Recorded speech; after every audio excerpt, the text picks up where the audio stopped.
மறுநாள் காலை பொழுதும் விடிந்தது. ஆனால் தீபக்கின் மனதிற்குள் சூழ்ந்திருந்த அந்த இருள் மட்டும் விலகவே இல்லை. இரவு முழுவதும் அந்த மர்மமான பெண்ணின் பிம்பமும் சுதீப்பின் புகைப்படமும் அவனை தூங்க விடாமல் வதைத்திருந்தன. அப்போது வீட்டின் கதவு பலமாக தட்டப்படும் சத்தம் கேட்டு தீபக் சென்று கதவை திறந்தான். அங்கே தீபிகா நின்றிருந்தாள். நவீன உடை, முகத்தில் ஒருவிதமான ஏளன சிரிப்பு. அவளை கண்டதும் தீபக்கின் முகம் இறுகியது. தீபிகா, உள்ளவா என்று வரவழைத்தான். தீபிகா உள்ளே வந்து சோஃபாவில் அமர்ந்துவிட்டு மிகவும் பரிதாபப்படுவது போல தன் குரலை மாற்றிக்கொண்டு பேசத் தொடங்கினாள். தீபக், உன்னை போலீஸ் அரெஸ்ட் பண்ணிட்டதா கேள்விப்பட்டேன். அதான் மனசு கேட்காம ஒரு முறை பார்த்துட்டு போலான்னு வந்தேன் என்றாள். அவளது நடிப்பை பார்த்த தீபக் சலிப்புடன், அவங்க விசாரணைக்காகத்தான் கூட்டிகிட்டு போனாங்க. இப்போ அது தப்பான தகவல்னு தெரிஞ்சிட்டு என்னை விட்டுட்டாங்க. அதையெல்லாம் ஏன் இப்போ பெருசுப்படுத்திக்கிட்டு இருக்க என்று கேட்டான். தீபிகா அவனை ஏளனமாக பார்த்து, என்ன தீபக் நீ, அன்னைக்கே நான் சொன்னதை கேட்டு என்னையே கல்யாணம் பண்ணியிருந்தா அந்த காலேஜில் நம்ம 2 பேரும் ஒன்றா வேலை பார்த்துருக்கலாம். ஊரே நம்ம ஜோடியை பார்த்து பெருமைப்பட்டிருக்கோம். ஆனால் பாரு, ஒரு விவரம் தெரியாத கிராமத்து பொண்ணை கல்யாணம் பண்ணிக்கிட்டு அந்த பொண்ணுக்கு வயசு கூட தெரியாமல் மைனர் மேரேஜ் கேஸில் போலீஸ் ஸ்டேஷன் வரைக்கும் போயிட்டு வந்திருக்க. உன்னோட கௌரவம் இப்போ என்ன ஆச்சுன்னு யோசிச்சியா என்று நக்கலாக கேட்டாள். தீபக் அவளை இடைமறித்து, அதான் அவங்க தப்பான தகவல்னு ஒத்துக்கிட்டாங்க இல்லை, அவங்க கிட்ட எந்த ப்ரூஃபும் இல்லைன்னு சொல்லிட்டாங்க. அப்புறம் என்ன என்று வாதிட்டான். ப்ரூஃப் இல்லைன்னா 17 வயசு பொண்ணுக்கு 18 வயசு ஆகிடுமா தீபக் என்று தீபிகா ஒரு குண்டை தூக்கி போட்டாள். அந்த வார்த்தையை கேட்டதும் தீபக்கின் பொறுமை எல்லை கடந்தது. சடாரென அவளது கையை பிடித்து இழுத்து கொண்டு யாரும் இல்லாத அறைக்குள் சென்றான். அவளது கையை உதறிவிட்டு, இங்கே பார் தீபிகா, அவளுக்கு 17 வயசு ஆகுதுன்னு உங்ககிட்ட யார் சொன்னது?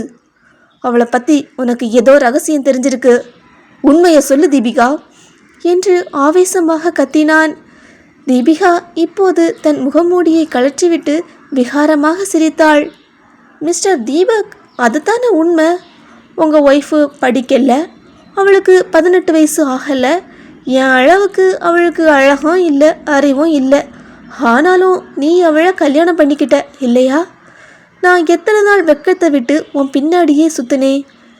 என்ன கல்யாணம் பண்ணிக்கோன்னு கேட்டதுக்கு நீ என்ன சொன்ன?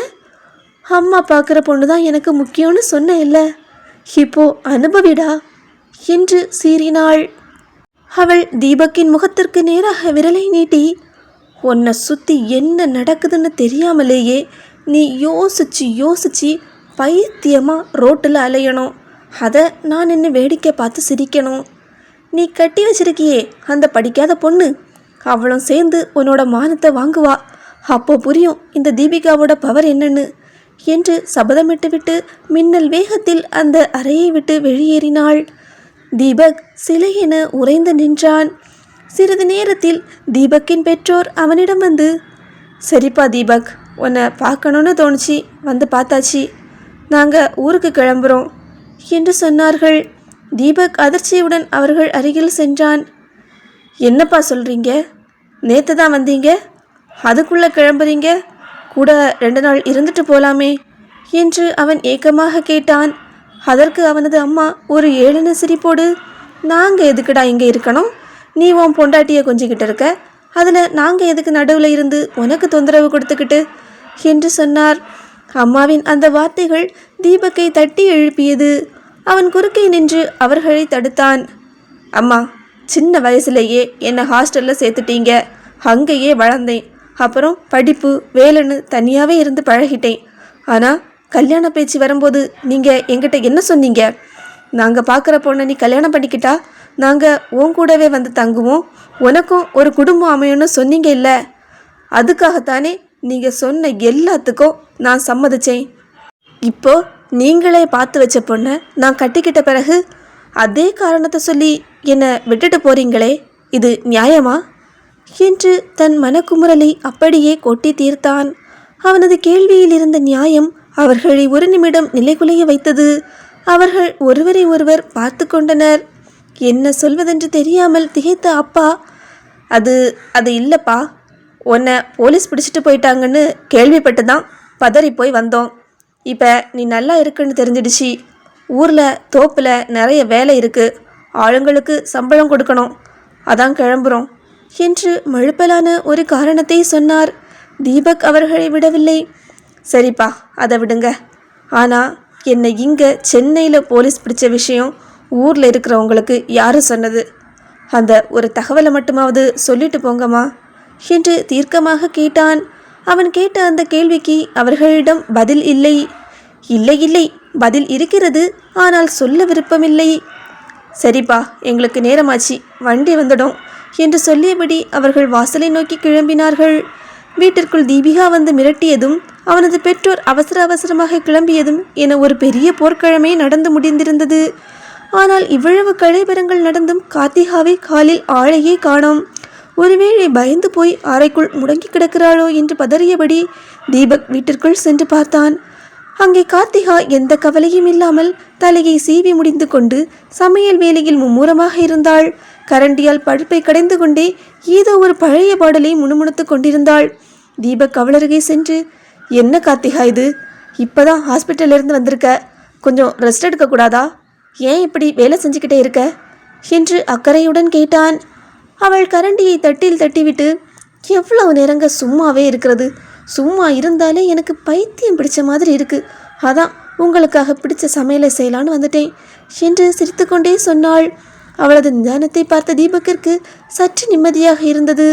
மெல்ல அவளை படிப்பின் பக்கம் திசை திருப்ப எண்ணி, ஆமாம் கார்த்திகா, உனக்கு பிடிச்ச பாடம் எது, பிடிக்காத பாடம் எது, ஸ்கூலில் எதை விரும்பி படிப்ப என்று ஆர்வமாக கேட்டான். கார்த்திகா ஒரு நிமிடம் யோசித்துவிட்டு, பிடிச்ச பாடம் இங்கிலீஷு, பிடிக்காத பாடம் கணக்கு என்று மிக தெளிவாக பதில் சொன்னாள். தீபக் ஒரு நிமிடம் அப்படியே அதிர்ச்சியில் உறைந்து அவளை பார்த்தான். என்ன கார்த்திகா சொல்கிற, நிஜமாவா? எல்லாரும் தமிழ் தான் பிடிக்கும்னு சொல்லுவாங்க, உனக்கு எப்படி இங்கிலீஷ் பிடிக்கும்? அது கஷ்டமா இல்லையா என்று வியப்போடு கேட்டான். கார்த்திகா அவனை பார்த்து ஒரு அறிவாளித்தனமான பார்வையை வீசினாள். அதில் என்னங்க கஷ்டம், இங்கிலீஷில் ஏல இருந்து இசட் வரைக்கும் வெறும் 26 எழுத்து தானே உண்டு. ஆனால் தமிழில் மொத்தம் 247 எழுத்து இருக்குது. 247 எங்கே இருக்குது, 26 எங்கே இருக்குது? கம்மியான எழுத்து இருக்கிற பாடம் தானே ஈஸியாக இருக்கும், அதான் எனக்கு இங்கிலீஷ் பிடிக்கும் என்று அவள் ஒரு லாஜிக் சொல்ல தீபக் அப்படியே வாயடைத்து போய் நின்றான். அவளது இந்த விசித்திரமான கணக்கீட்டை கேட்டதும் அவனுக்கு சிரிப்பதா இல்லை அழுவதா என்றே தெரியவில்லை. இவ்வளவு பெரிய ப்ரொஃபஸர் தான், எனக்கே இந்த 26க்கும் 247க்கும் இருக்கிற வித்தியாசம் இப்போதான் புரியுது என்று மனதிற்குள் நினைத்து கொண்டான். அப்போ கணக்கு ஏன் பிடிக்காது என்று அவன் விடாமல் கேட்க, அதில் எழுத்தே இருக்காதுங்க, வெறும் நம்பராக போட்டு மண்டையை குழப்புவாங்க, அது எனக்கு பிடிக்காது என்று அவள் தக்காளி நறுக்கி கொண்டே சொல்ல தீபக் தன் தலையில் அடித்து கொண்டான். அப்போது தீபக்கின் அலைபேசி திடீரென அதிர்ந்தது. திரையில் காலேஜ் பிரின்சிபல் என்ற பெயர் மின்னியது. தீபக் ஃபோனை எடுத்து, வணக்கம் சார், சொல்லுங்க என்றான். மறுமுனையில் முதல்வர் குரலில் ஒருவித பதற்றமும் அழுத்தமும் இருந்தது. தீபக், நாளைக்கு காலையில் நீங்கள் கட்டாயம் காலேஜுக்கு வரணும், ஒரு முக்கியமான மீட்டிங் இருக்குது, கண்டிப்பாக அட்டன் பண்ணியே ஆகணும். தீபக் சற்று குழப்பமடைந்தான். சார், எனக்கு தான் ஏற்கனவே 15 நாள் லீவு கொடுத்துருக்கீங்களே, ஒரு முக்கியமான பர்சனல் விஷயமா சிக்கலில் இருக்கேன்னு சொல்லித்தானே நான் லீவ் எடுத்தேன், இப்போது எதுக்கு இந்த அவசர மீட்டிங் என்று கேட்டான். ஆனால் முதல்வர் விடாமல், அதெல்லாம் எனக்கு தெரியும் தீபக், ஆனால் இது காலேஜ் நிர்வாகம் சம்மந்தப்பட்ட விஷயம் மட்டும் இல்லை, இதோ இப்போவே நிர்வாக குழுவினர் எங்ககிட்ட பேசிக்கிட்டு இருக்காங்க, நீங்கள் நாளைக்கு காலையில் நேரத்தோட காலேஜுக்கு வந்தாகணும், இது ஒரு கட்டளை, வேண்டுகோள் இல்லை என்று சொல்லிவிட்டு பதிலை எதிர்பார்க்காமலேயே இணைப்பை துண்டித்து விட்டார். தீபக் ஃபோனை தாழ்த்தினான். அவனது கைகள் லேசாக நடுங்கியது. நேற்றுதான் தீபிகா வீட்டிற்கு வந்து நீ பைத்தியமாக ரோட்டில் அலையணும் என்று சபதம் விட்டு சென்றாள்.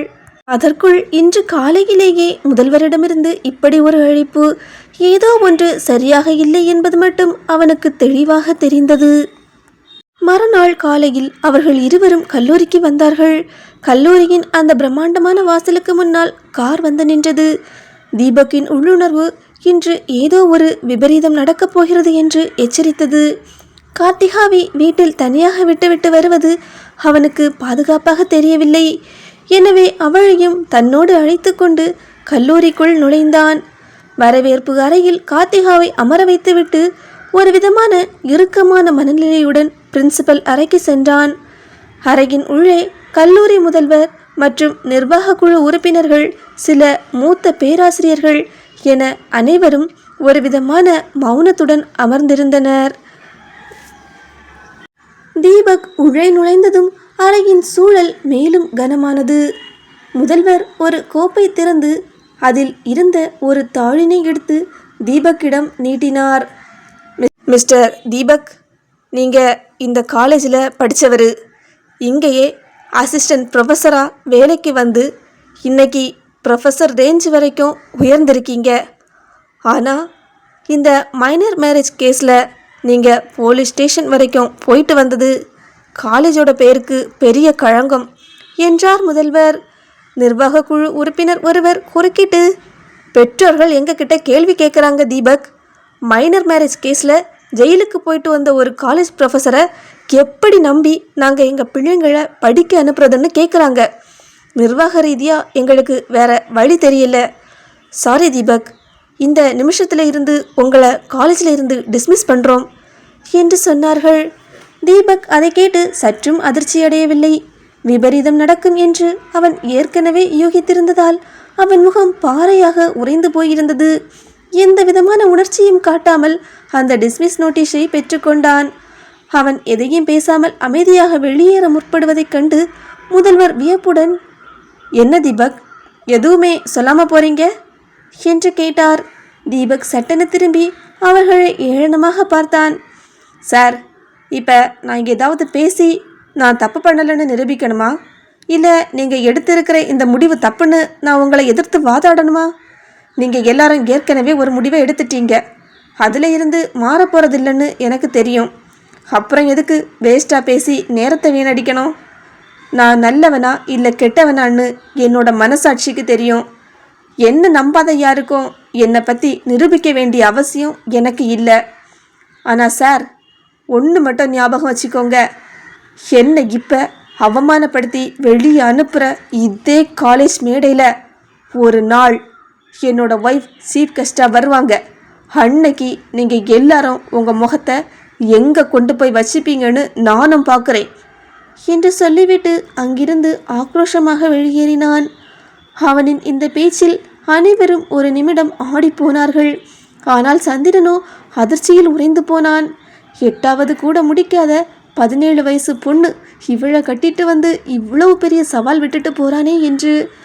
தீபக் கார்த்திகாவை அழைத்து கொண்டு வெளியே வந்தான். சவாலின் கனம் அவன் முகத்தில் தெரிந்தது. அந்த கல்லூரியின் வாசலை அவன் கடக்கும்போது அவன் எடுத்து வைத்த ஒவ்வொரு அடிக்கும் பின்னால் ஒரு புதிய போராட்டத்தின் தொடக்கம் இருந்தது. கல்லூரியின் பிரம்மாண்டமான வாசலுக்கு வந்தடைந்த தீபக் கார் கதவை திறந்து கார்த்திகாவை உள்ளே அமர வைத்தான். அவனது கைக்குள் அந்த டிஸ்மிஸ் நோட்டீஸ் சுருண்டு ஒடுங்கி கிடந்தது. ஆனால் அவனது முகத்தில் எந்த விதமான பதற்றமோ அல்லது தோல்வியின் சாயலோ துளியும் தென்படவில்லை. ஆனாலும் ஏதோ ஒரு யோசனையிலேயே மூழ்கியிருந்தான். கார்த்திகா அவசரமாக அவன் அருகே ஓடி வந்து, என்னங்க, என்னாச்சு? பிரின்சிபல் சார் என்ன சொன்னாங்க? ஏதோ பிரச்சனையா? இவ்வளோ நேரமாக என்ன பேசிகிட்டு இருந்தீங்க? எனக்கு பயமாக இருக்குங்க என்று தன் பெரிய கண்களை விரித்து அப்பாவித்தனமாக கேட்டுக்கொண்டே இருந்தாள்.